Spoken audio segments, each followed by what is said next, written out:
Greetings, my fellow YouTubers, and welcome to Big D's Entertainment Rankings and Reviews. My name is Doyle, better known to y'all as the Big D. So now I'm going to bring to you another ranking, and this time it's my top 2016 flicks. Continuing in the series of movies that have been around since I was born. This, of course, will be slightly more different than the original I did, but of course I took that down, so I decided to redo this and put every list from a particular year, the 2010s, into a solo video, so that way you wouldn't have to rummage through to find 2 or 3 parts, alright? I'm glad you people understand, and I thank y'all for watching these so far. Anyway, here we go with this. This has 25 flicks, so here we go. Coming in at number 25 is Miss Peregrine's Home for Peculiar Children. Now, I finally got to see this last year, I believe it was. Yes, I'm pretty sure it was last year. Yeah. Before it came to television, because I have been wanting to see it since the day it came out, and I failed to see it. Now, Tim Burton manages to redeem himself a bit in directing this, and I like the cast. Eva Green does a great job in playing the Tile character.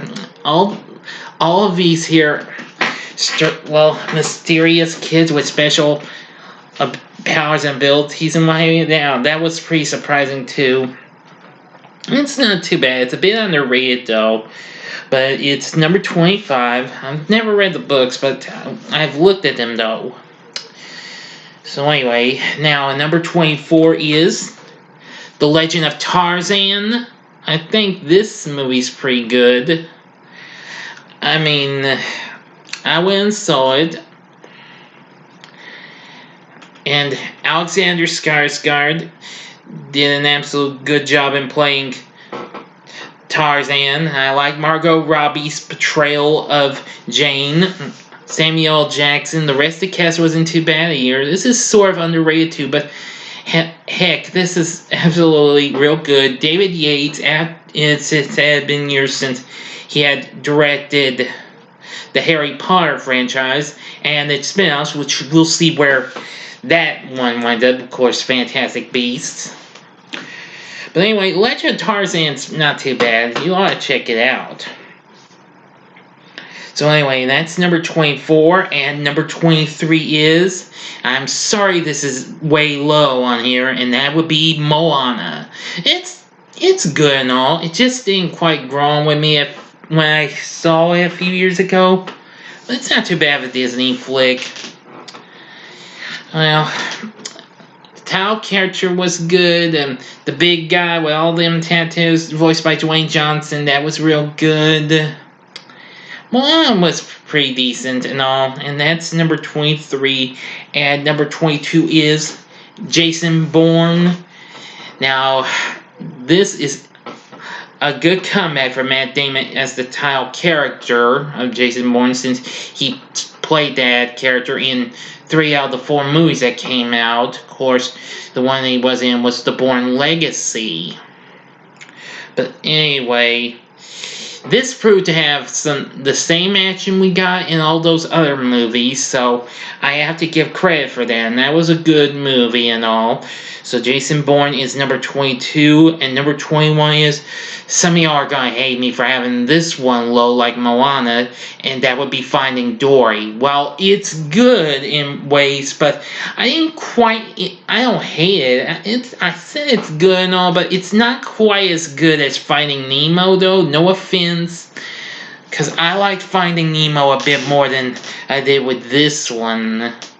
So, even though Ellen DeGeneres does a great job in voicing Dory again, that makes this movie a bit fun and stuff. So, that's about all I'm going to have to say about it. So, Finding Dory is number 21, and number 20 is The Magnificent Seven. Now, I did actually watch the original version of this before I saw this one. I'm sure I did. Yeah, I'm sure I did. Now, this new remake of Magnificent Seven, I thought was not bad. A little underrated, but not bad. The cast was great. It had a really good cast. And I gotta say, this was a pretty darn good Western for the modern day audience. That's excuse me, everyone. But anyway, Magnificent Seven was real good. It's number 20, and number 19 is Suicide Squad. I know this should be high, but it's got its moments and all. Now, I do like Will Smith as Deadshot, Margot Robbie as Harley Quinn, which I look forward to seeing her play the character again in Birds of Prey and the Fantabulous Emancipation of One Harley Quinn next month. A lot of the others were pretty good, but I wasn't thrilled with Jared Leo's Joker, though, unfortunately. Yeah, I wasn't thrilled with it. Now, most of the other characters were hit or miss, but more hit than miss. Yeah, I do hope this here comic book series will redeem itself, because I've heard they're working on a brand new one called The Suicide Squad, and I've heard James Gunn, who helmed the Guardians of the Galaxy movies, will be doing it. So, well, let's hope for the best. So, Suicide Squad is number 19, and number 18 is X-Men Apocalypse. I do like this movie. While it did have a good feel in the atmosphere taking place in the 80s and what have you, it does have a few downsides and what have you, but overall, I thought it was pretty good. And they did bring that little X-Men music part to be played at the end of the Fox fanfare, which that was absolutely great. I forgot to mention this. They also bring back the glowing X once the Fox logo fades out, too. Yeah, that's really cool also. Bryan Singer's back on board in directing, which that was good too. Just like I say, it just had a few downsides, but overall, X-Men Apocalypse was pretty good. And the cast was great. Got to see, well, younger Cyclops, Jean Grey, several others. So, X-Men Apocalypse is number 18, and number 17 is Teenage Mutant Ninja Turtles Out of the Shadows. Well, I like this a little bit more than the previous one, though this is underrated and all, but I thought it was great in some ways. I mean, I liked having Stephen Amell on board as Casey Jones, very good, and of course Bebop and Rocksteady, very good actually. I've been waiting to see those, and you got to see Krang in this. That was even more good. This movie actually redeems itself in ways. Although this didn't do as well as the previous one, I still wish we would get more, but I sincerely doubt it. If they try and do Turtles again, good luck. So anyway, Out of the Shadows, the second Paramount Nickelodeon TMNT movie, is number 17, and number 16 is The Jungle Book.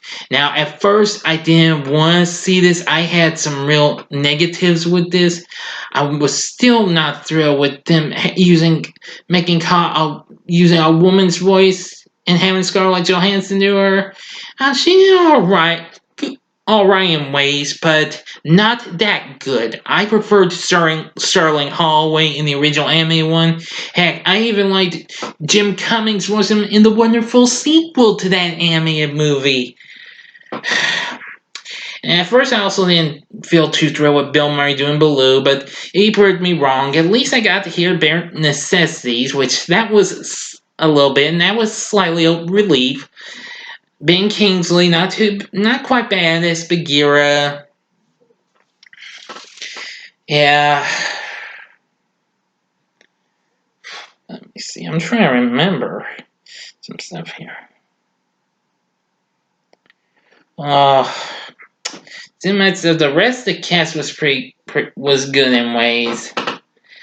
But, well, it was Neil Seddy as Mowgli who did an absolute good job, so I am impressed with that.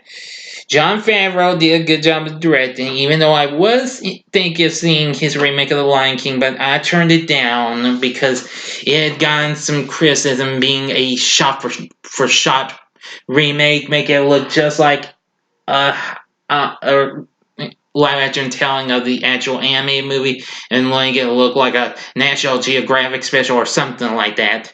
So anyway, Jungle Book is 16 and number 15 is Sing. And this is another good movie from Illumination. Now, I do have their other movie from that same year coming up in just a bit. I think the characters are pretty good. The voice acting was real good. Everything. The music choices were pretty good. Especially Taron Egerton's character performing I'm Still Standing, which of course Egerton himself would later on do that same song as he played Sir Elton John in Rocket Man last year. So that was kind of a surprise. So that was pretty good. I'm hoping we'll get the sequel soon. They are working on that. So let's hope for the best. So Sing is number 15 and number 14 is Star Trek Beyond. Now I think this was pretty good too. I mean, I enjoyed like the other two movies. Again, we got great performances from Chris Pine, Zachary Quinto, and Carl Urban. Well, everybody. Zoe Saldana, Anton Yelchin, which this would be one of his last films because, like Paul Walker, he, well, was taken away too soon. Let's see, John Cho was good. Well, cast. Simon Pegg, he was good in it too. So anyway, most of the same cast we got from the last two movies were real good in Star Trek Beyond, and I think the story wasn't too bad here. I still wish we would get another one. They've been saying stuff about Quentin Tarantino doing a Star Trek movie, but I'd say that's very unlikely that'll happen. Oh well. But I still prefer Star Trek being a little clean in ways. So anyway, Star Trek Beyond is number 14, and number 13 is Anne of Green Gables. I love this movie. Well, even though I do have a little bit of memory of the 1985 movie that came on PBS's Wonderworks, but that was a long time ago. When I found out this was a new movie of it, and I do remember it premiered on Thanksgiving Day on PBS affiliate. I thought I'd check it out. And let me tell you, I was really impressed. I like the performances we got from the cast, most notably Martin Sheen and Sarah Botsford as Max and Marilla. The cast was real good. I liked the girl played Diana Barry, very good. Everybody was good. But I have to give but I really praise the performance of young Ella Ballantyne as the title character. Believe me, she did a great job in playing Anne Shirley of Green Gables. So, I think the story for this Anne of Green Gables movie is real good. I'd say if you've not seen this, I'd highly recommend it if you're into that story. Or if you're into book-based movies, So Anne of Green Gables, 2016, I'll call it, is number 13. And number 12 is The Secret Life of Pets. Now, I recently watched the sequel to this not so long ago on Netflix. And, well, it's not too bad, but I liked the first one a little more. It had all sorts of fun moments, a great voice acting cast. I gotta say, another good elimination flick. It was fun.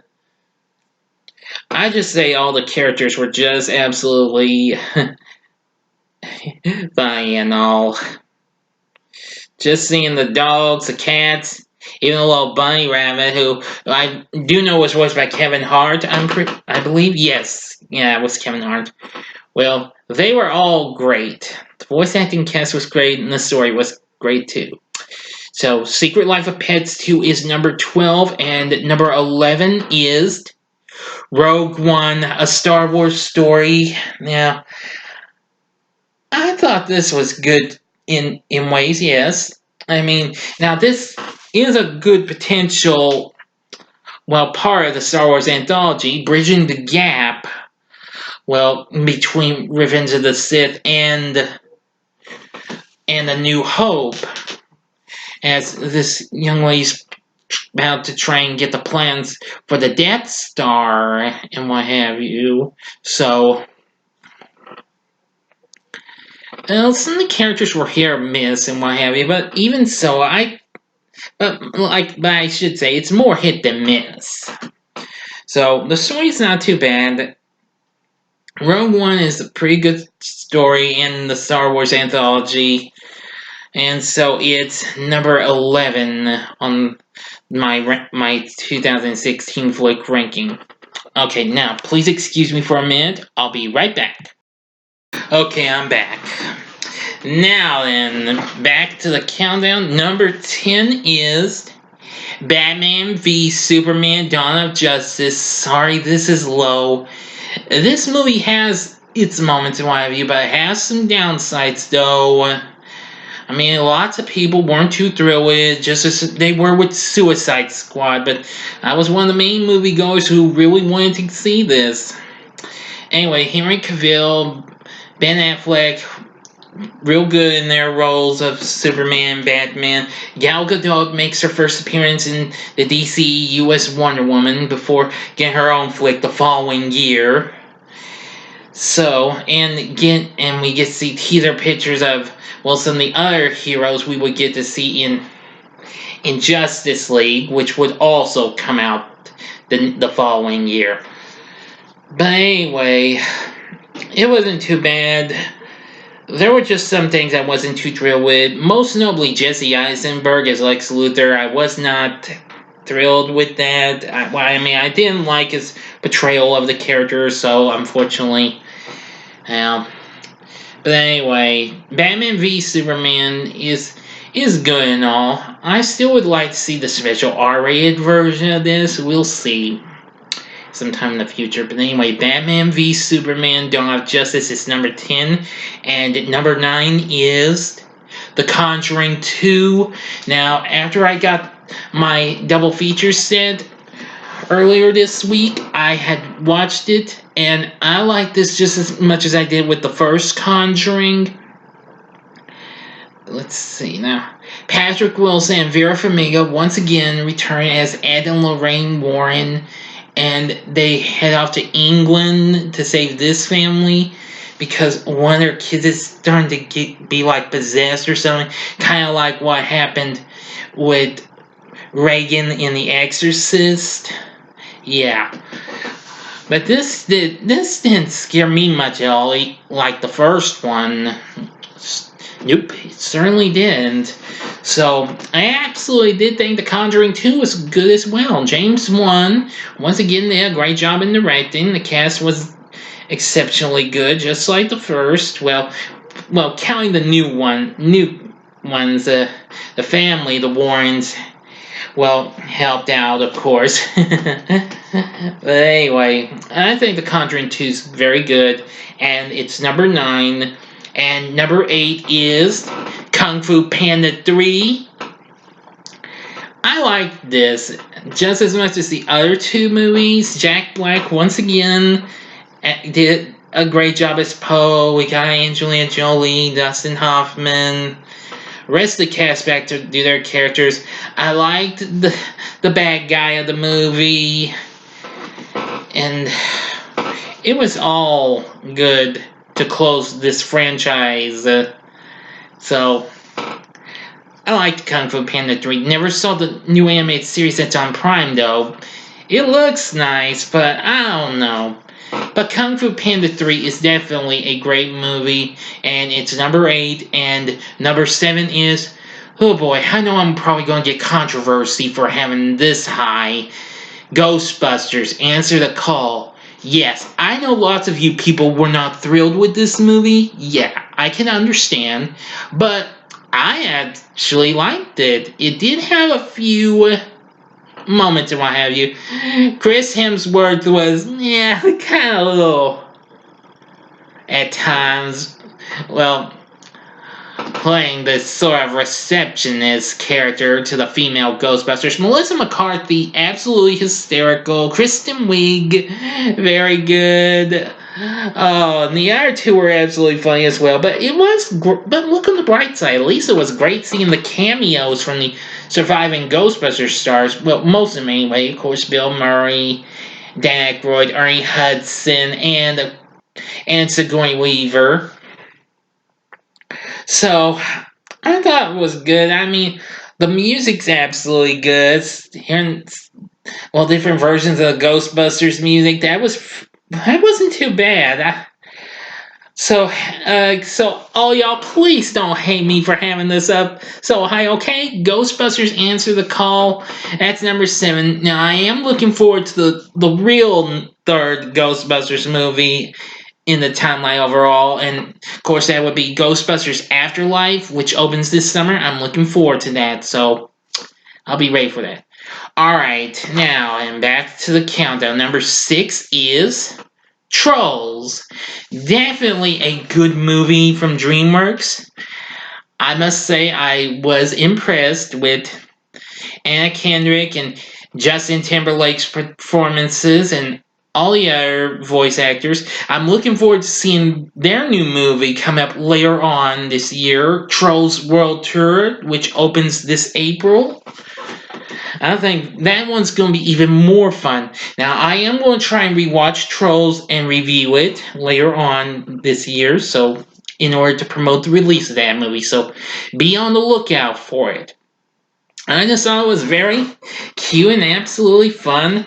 I mean, I had a lot of fun with the Smurfs movie, so I eventually had fun with this one. Trolls is real good. It's number 6. And number 5 is Zootopia. While this was kind of overrated like Frozen was, but soon after the overrating stuff went and had come and gone, I managed to get to see the movie. And it wasn't too bad. Jennifer Goodwin, Jason Bateman, the rest of the cast was great as the characters in this cute movie. It's an absolute fun-filled flick. Yeah. I need to rewatch that one if I have time to watch that, because I like watching so many movies aside from TV shows and what have you. But anyway, Zootopia is pretty good and all. Oh yeah, I liked hearing that song Shakira contributed to the movie, so that was pretty fun too. So Zootopia is number 5, and number 4 is Fantastic Beasts and Where to Find Them. Yeah, after the Harry Potter series had come to a close, David Yates, after doing The Legend of Tarzan, gave us this movie, as this, of course, is the prequel to the Harry Potter franchise, but still part of the Wizarding world. I'm gonna say the story is very good. The characters are real good. Newt was a great character. All the other characters were just incredible in this movie. Yeah, all the beasts, all the Fantastic Beasts and all that stuff, they were all great too. So, I really liked it. The sequel was factually not too bad, but, it just kind of falls way beyond the expectations. So, Fantastic Beasts and Where to Find Them is number 4, and number 3 is, well, actually, the last 3 is a 1, 2, 3 superhero punch.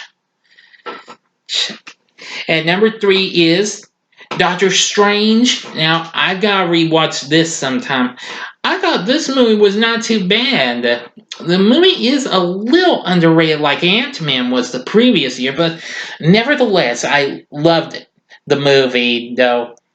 And I'm going to say, if some of y'all weren't too thrilled about it, there's always a chance you can see the Doctor Strange movie that came out in the late 70s, because there was actually a Doctor Strange movie that was supposed to be a lead into a TV show to follow in the footsteps of TV's The Incredible Hulk. You can look that up maybe. No, I'm just kidding, but I'm just saying, just in case you weren't thrilled with this. And I am looking forward to his long-awaited sequel, which will open next year, which I've heard is supposed to be like a horror flick. So we'll see. But anyway, Benedict Cumberbatch was great as the Tile character. I did like Rachel McAdams' portrayal as Strange's love interest. Chiwetel Ejiofor, not too bad as Mordo. John M. Wait a minute. No, wait. Was it? No, I'm getting. I thought, yeah, John too. That's a director. Whoops, sorry. Uh, Forgot his last name, but he shares the same name as his character. The guy who played Wong, he was pretty good. Sorry. Anyway, and Tilda Swinton as the Ancient One, very good. Not too bad at all. I think Doctor Strange is pretty good. So it's number 3. And number 2 is. This was a tough decision though. Number 2 is Deadpool. Very big surprising flick of 2016. I was blown by it. Ryan Reynolds nails it as the Tile character and what have you. Got to hear all sorts of fun music. I love the cast in the movie. We actually finally get to hear Colossus with his actual Russian accent. Negasonic Teenage Warhead, that was a pretty good character. I'm just gonna say Deadpool was a load of laughs and a load of action. And I liked the sequel too. It was fun too. So anyway, it had tons of fun. Deadpool is number 2. Now, before I do number 1, here are some honorable mentions. Now, though this was on my original ranking, Ratchet and Clank, very underrated anime feature, but I loved the video game series. I've got some of them, and they're very addicting and what have you. But Ratchet and Clank's not too bad. If you're a fan of the games, you should check the movie out. How to Be Single with Dakota Johnson and Rebel Wilson, pretty underrated rom-com, but great in some ways. Mike and Dave Need Wedding Dates. Bit underrated though, but Zac Efron and Adam Devine are absolutely comic geniuses, especially with Aubrey Plaza and Anna Kendrick. They were absolutely good. Max Steel, very underrated movie. This film may have bombed at the box office, but I've seen it a few times, and well, based on the Mattel character, it's factually fun. It does have a few cheesy moments, though, and lines and what have you, but still, it's fun, though. Keeping Up with the Joneses, another underrated movie with Zach Galifianakis, John Hamm, Isla Fisher, and Gal Gadot. This was fun too. But anyway, that was pretty fun. Hidden Figures. That's another good movie about the first black women to work for NASA. I love the performances from Octavia Spencer and Taraji P. Henson, and I forgot who else was with them. But anyway, that was a good movie. And also what was formerly on my original ranking, Why Him, with James Franco, Bryan Cranston. Yeah, that was an outrageously twisted, fun movie about this girl who's in love with this here rich dude who's all warped-minded or something. Oh boy. Yeah, it's not too bad of a flick. Alright, here it is. My number 1 flick of 2016 is Captain America Civil War. Now, I finally got to watch this a second time. I think this is an epic, fun movie. We get introduced to Black Panther, and despite the Amazing Spider-Man 2 was a disappointment, we got ourselves a new, improved Spider-Man in the form of Tom Holland. So everyone was real good. Unfortunately, Thor and the Hulk weren't available for it because they were currently doing Thor Ragnarok, which would come out the following year. But nevertheless, Captain America Civil War, Captain America and some heroes go up against Iron Man and some other heroes is fun. So anyway, Captain America Civil War, that's my number one flick of 2016. Tell me what your favorite flick is of 2016 in the comments section. Like and subscribe to my channel and be a part of the Big D Nation. Anyway, if you liked what you saw, please check out these recent videos. In the upper left-hand corner is my ranking of 2013 flicks. In the upper right-hand corner is my ranking of 2014 flicks. And in the bottom left-hand corner is my recent ranking of 2015 flicks. And the bottom right-hand corner is the icon you can click to go to my channel and subscribe for more fun with me, the Big D. And join me again tomorrow when I do my 2017 ranking. And later on tonight, I'm going to do my Q&A for y'all. So until next time, I'm the Big D saying, see ya.